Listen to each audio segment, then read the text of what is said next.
Salam damai sejahtera buat teman-teman semua dimanapun berada. Doa dan harapan saya adalah kiranya teman-teman semuanya sehat selalu dan dilindungi oleh Tuhan. Dan selamat datang juga untuk teman-teman yang baru bergabung ke channel ini. Kiranya teman-teman semuanya boleh mendapat manfaat dari channel ini, dan Tuhan kiranya menolong dan memberkati kita sekalian. Nah teman-teman sekalian, saya mengajak kita untuk melihat cuplikan video berikut ini, dan saya akan memberi tanggapan mengenai video tersebut. Selamat menonton. Waalaikumsalam, alhamdulillah. Sehat ya. Nah, Pak Said ini adalah seorang mualaf dan beliau juga pakar kristolog ya. Artinya beliau juga banyak sekali meneliti agamanya yang dulu, dan banyak sekali nanti yang disampaikan oleh Pak Said seperti apa. Nanti insya Allah kelanjutannya. Nama sudah Islam ya. Iya. Nama sebelumnya kalau boleh tahu? Johnny Charles. Johnny ya. Wow, Johnny Charles. Johnny Charles. Ya. Nama Islamnya Muhammad Said. Muhammad Said ya. Iya. Dari asal mana Pak? Dari Lembang. Palembang. Ya, tapi orang tua dua-duanya dari Ambon, Maluku. Maluku, Masya Allah. Dan agamanya dulu kalau boleh tahu? Kristen itu ada 5 sekte ya. Katolik, Protestan, Pentakosta, Advent, Jehovah Witnesses, Saksi Jehovah Witnesses. Saya diantaranya. Lima-limanya? Di antara saksi. Di antara satu itu ya? Iya. Oke. Menarik ya, tadi kan sempat disinggung ya sama saya pribadi, Bapak kan seorang yang kristolog ya Pak ya. Dan Saya kristolog bahkan sehingga ya, saya meriset. Rajin meriset ya. Oke. Dan sekarang sudah menjadi seorang mualaf, Masya Allah. Nah, alasan Pak Said ketika meninggalkan agama yang dulu? Ya. Bismillahirrahmanirrahim. Assalamualaikum warahmatullahi wabarakatuh. Assalamualaikum. Alhamdulillah wassalatu wassalam Rasulillah Sayyidina Muhammad wa ala alihi wa sahbihi ajmain amma ba'du. Jadi saya pakai ini dulu. Karena kenapa? Pada saat kita diperintahkan oleh Allah untuk sholat, Allah nggak sholat. Iya. Betul? Betul. Pada saat kita diperintahkan untuk berpuasa, Allah tidak puasa. Tapi pada saat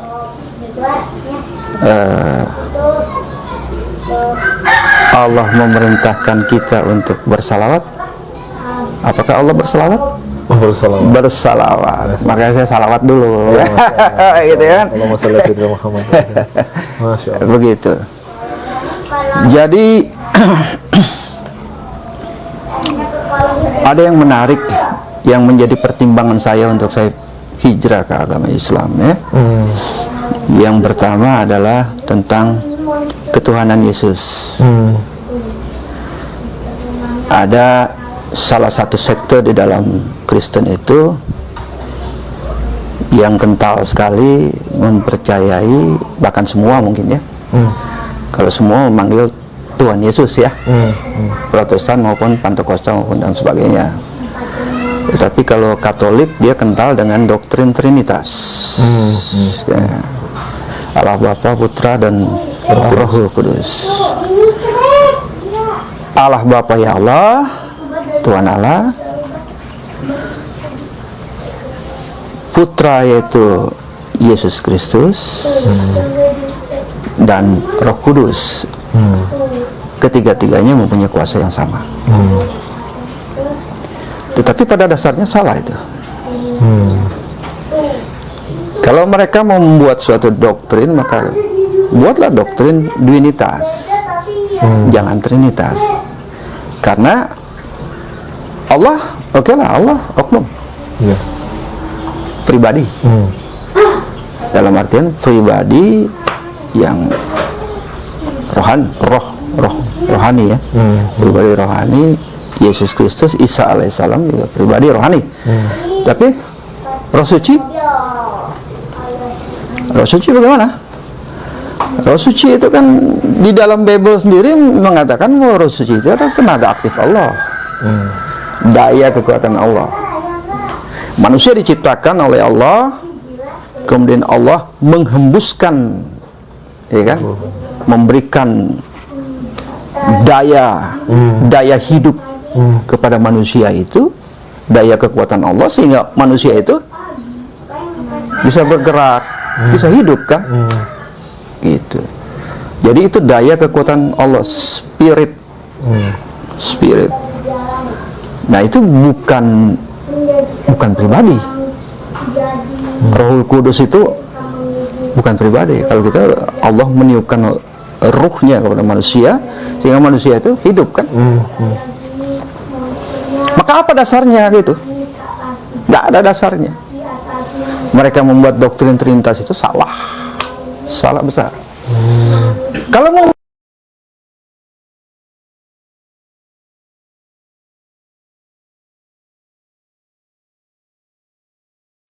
Ya teman-teman sekalian yang saya kasihi di dalam Tuhan kita Yesus Kristus, seperti biasanya bahwa para mualaf sering kali, dan bukan sering kali, memang biasanya mereka mengklaim bahwa diri mereka adalah seorang yang pakar atau seorang kristolog. Nah, yang secara akademis tidak ada jurusan itu, namun mereka hanya melabeli diri mereka pakar untuk menarik perhatian publik, bahwa mereka adalah seorang yang pakar di dalam sebuah bidang. Tetapi dalam kenyataannya tidaklah demikian. Semua mereka adalah orang yang taraf pemahamannya adalah yang paling minim. Mengapa saya katakan demikian? Karena memang pada dasarnya para mualaf yang mengklaim diri mereka adalah seorang pakar, namun ketika menyampaikan sesuatu, gak ada secuil pun yang terlihat bahwa dia adalah seorang pakar.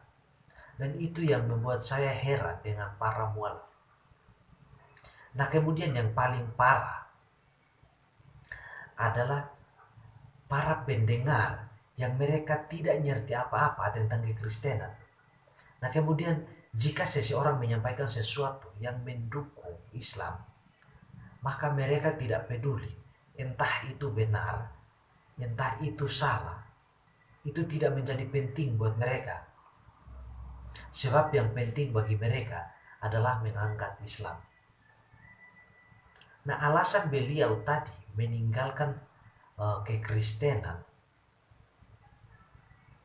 adalah mengenai ketuhanan Yesus, khususnya mengenai Tritunggal, seperti yang kita lihat di dalam cuplikan tadi. Karena menurut saya ini adalah kesimpulannya yang pertama tentang alasan ia hijrah atau berpindah agama dari yang sebelumnya yang adalah Kristen kemudian menjadi seorang Islam. Dan setelah itu mengklaim atau menyatakan dirinya bahwa dia adalah seorang pakar atau dia adalah seorang ahli di dalam bidang tersebut karena dia telah melakukan riset. Tetapi risetnya itu entah riset apa, sehingga ketika yang mengklaim diri adalah seorang pakar yang telah melakukan studi dengan baik, tetapi ketika menyampaikan, aduh, pusing 7 kali keliling.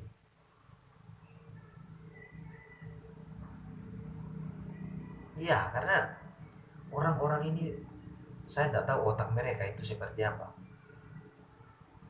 Tapi bagi saya adalah paling minim.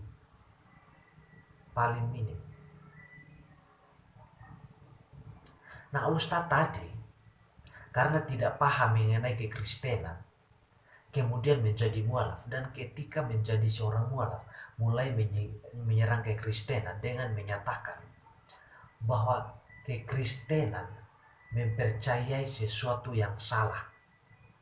Dalam hal ini menyerang mengenai doktrin Tritunggal, dan kemudian melanjutkan bahwa yang sebenarnya bukan Tritunggal, melainkan Dui Tunggal.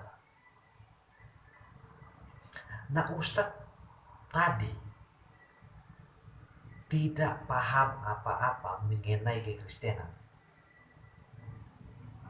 Pada awalnya menyatakan bahwa Tritunggal adalah Allah Bapa, Putra, yaitu Yesus Kristus, kemudian Roh Kudus, yang ketiganya mempunyai kuasa yang sama.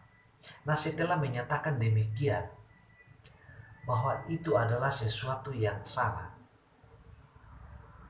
dia melanjutkan bahwa itu adalah sesuatu yang salah. Mengapa?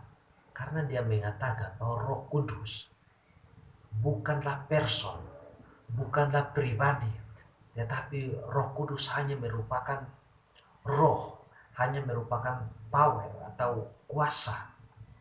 Nah, karena yang dia sampaikan adalah salah, maka saya harus menunjukkan kesalahannya dan menyatakan kebenaran yang sesungguhnya. Pernyataan bahwa Roh Kudus hanya merupakan power, itu adalah pernyataan yang menunjukkan bahwa betapa minimnya pengetahuan beliau akan Alkitab. Sebab yang jelas bahwa Roh Kudus, the Holy Spirit, is not power, but the Holy Spirit is the person.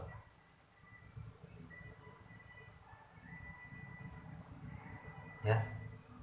Nah, mari kita lihat Yohanes pasal 14 ayat 16.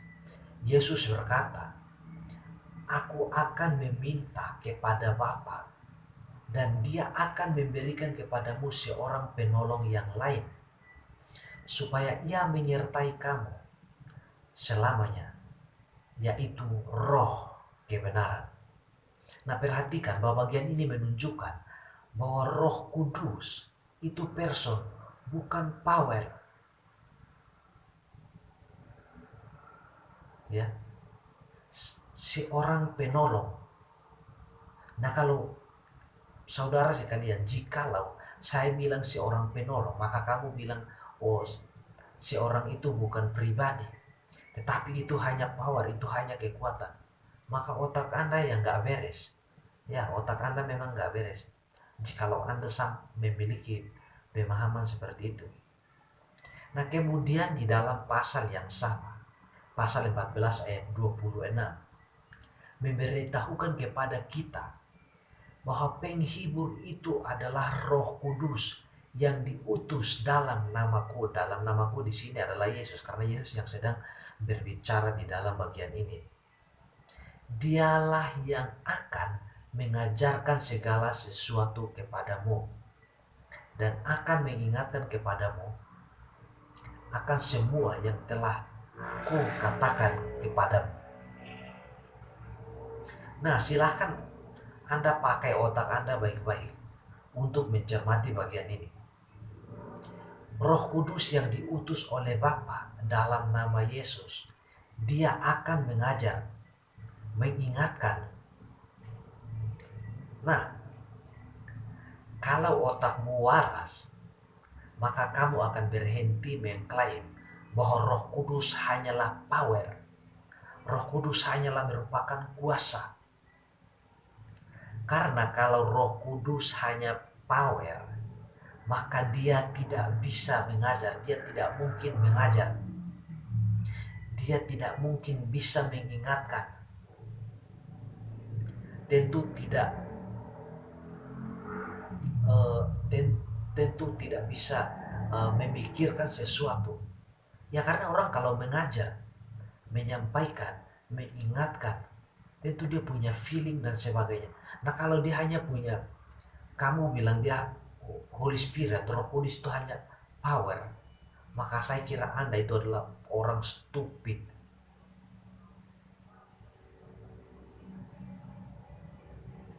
Nah, tentu ustadz tadi atau para ustadz, otak mereka tidak dipakai baik-baik di dalam melihat teks kitab suci. Otak mereka nggak waras. Dan di antara semua manusia yang membaca Alkitab dari berbagai golongan, yang paling minim pengetahuannya adalah Islam.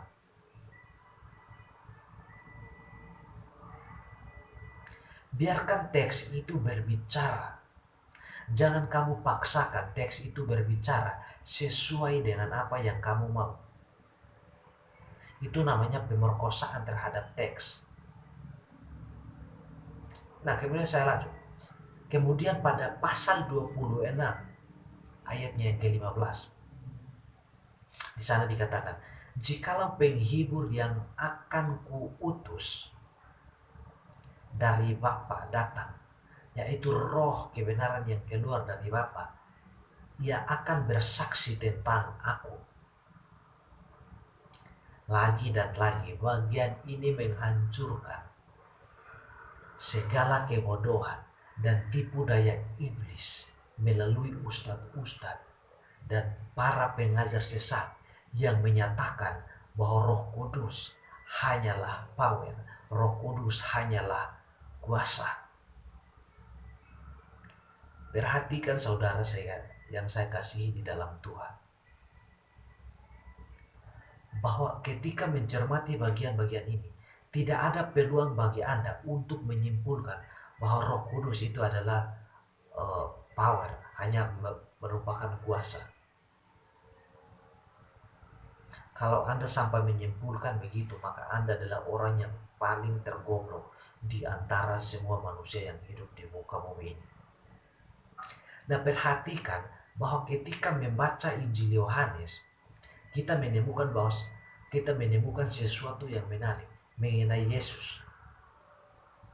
Misalnya, Yesus mengatakan anak tidak dapat mengerjakan sesuatu dari dirinya sendiri jikalau tidak melihat Bapa mengerjakannya. Sebab apa yang dikerjakan Bapa itu juga yang dikerjakan anak. Yohanes pasal 5 ayat 19. Nah, misalkan di dalam kesempatan lain, Yesus berkata bahwa dia dan Bapa adalah satu. Yohanes 10 ayat 30.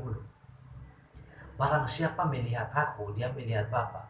Yohanes 14 ayat 9. Dan pada kesempatan lain lagi, misalnya Yesus berkata bahwa Bapa mengutus Roh Kudus. Tapi di sisi lain, Yesus juga mengutus. Allah memberikan kehidupan kekal, Yesus juga memberikan kehidupan kekal. Nah, itu adalah keunikan yang ada di dalam Injil Yohanes. Ketika saudara mempelajari Injil Yohanes. Nah, di sisi lain lagi, kita juga menemukan bahwa apa yang ada pada Bapa itu juga ada pada Yesus. Tetapi Yesus bukanlah Bapa. Yesus bukanlah Bapa.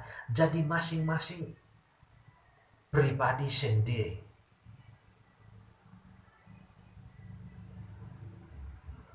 Bandingkan Yohanes pasal 5 ayat 26.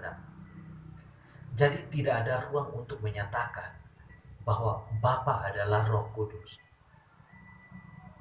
Atau Bapa adalah Yesus, Yesus adalah Roh Kudus, Roh Kudus adalah Yesus. Tidak ada ruang bagi itu untuk menyimpulkan hal tersebut. Tidak ada. Nah, teman-teman, mengenai Abdul tadi, saya mau katakan sekali lagi bahwa tuduhanmu terhadap kekristenan, bahwa kekristenan seharusnya bukan Tritunggal, melainkan Duitunggal, adalah kegoblokan.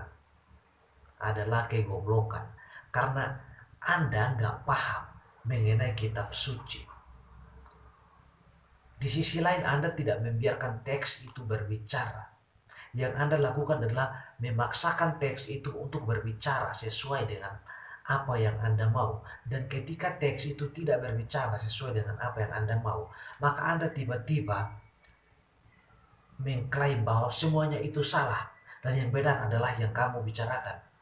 Nah, itu saya kira otakmu itu memang, sekali lagi saya harus katakan bahwa nggak waras. Nah, tugas kamu semua Islam yang mungkin mendengar saya, siapapun kamu, katakan kepada saudaramu yang sering datang kepada Alkitab dan menyatakan bahwa penolong di dalam Injil Yohanes adalah Muhammad. Itu simply stupid. Itu membodohi kamu. karena kamu memang tidak mengerti apa-apa mengenai Alkitab. Karena dia tahu bahwa kamu tidak akan mungkin protes, karena memang kamu adalah orang bodoh yang tidak mengerti Alkitab. Jadi jangan membiarkan dirimu dibodoh-bodohi dengan orang-orang seperti itu. Luangkan waktumu, lakukan, beli Alkitab, ujilah kebenaran itu. Apakah itu sesuai dengan mereka yang mereka sampaikan atau tidak. Dan jikalau kamu berhasil melakukan itu, kamu akan menemukan bahwa mereka sedang membodohimu. Sebab sesungguhnya tidak ada ruang bagi kamu untuk menyimpulkan bahwa roh kebenaran di dalam Injil Yohanes itu adalah Muhammad. Tidak ada. Lalu tidak ada peluang bagi kamu untuk menyimpulkan bahwa Roh Kudus itu hanya merupakan kekuatan, hanya merupakan kuasa, power. Tidak ada dapat kesimpulan dari Injil Yohanes. Tidak ada. Jadi, buat saudara-saudara saya yang seiman, saudara-saudara Kristen dimanapun berada, ingat bahwa juru selamat hanyalah Yesus. Di luar Yesus Kristus, orang-orang pasti akan binasa. Karena saudara perhatikan, ketika mereka memaksakan diri untuk memasukkan kesalahan-kesalahan di luar dan mau menerapkan pada Alkitab, maka itu tertolak sendiri. Teks menolak. Jadi saya berharap kepada saudara-saudara saya sekalian,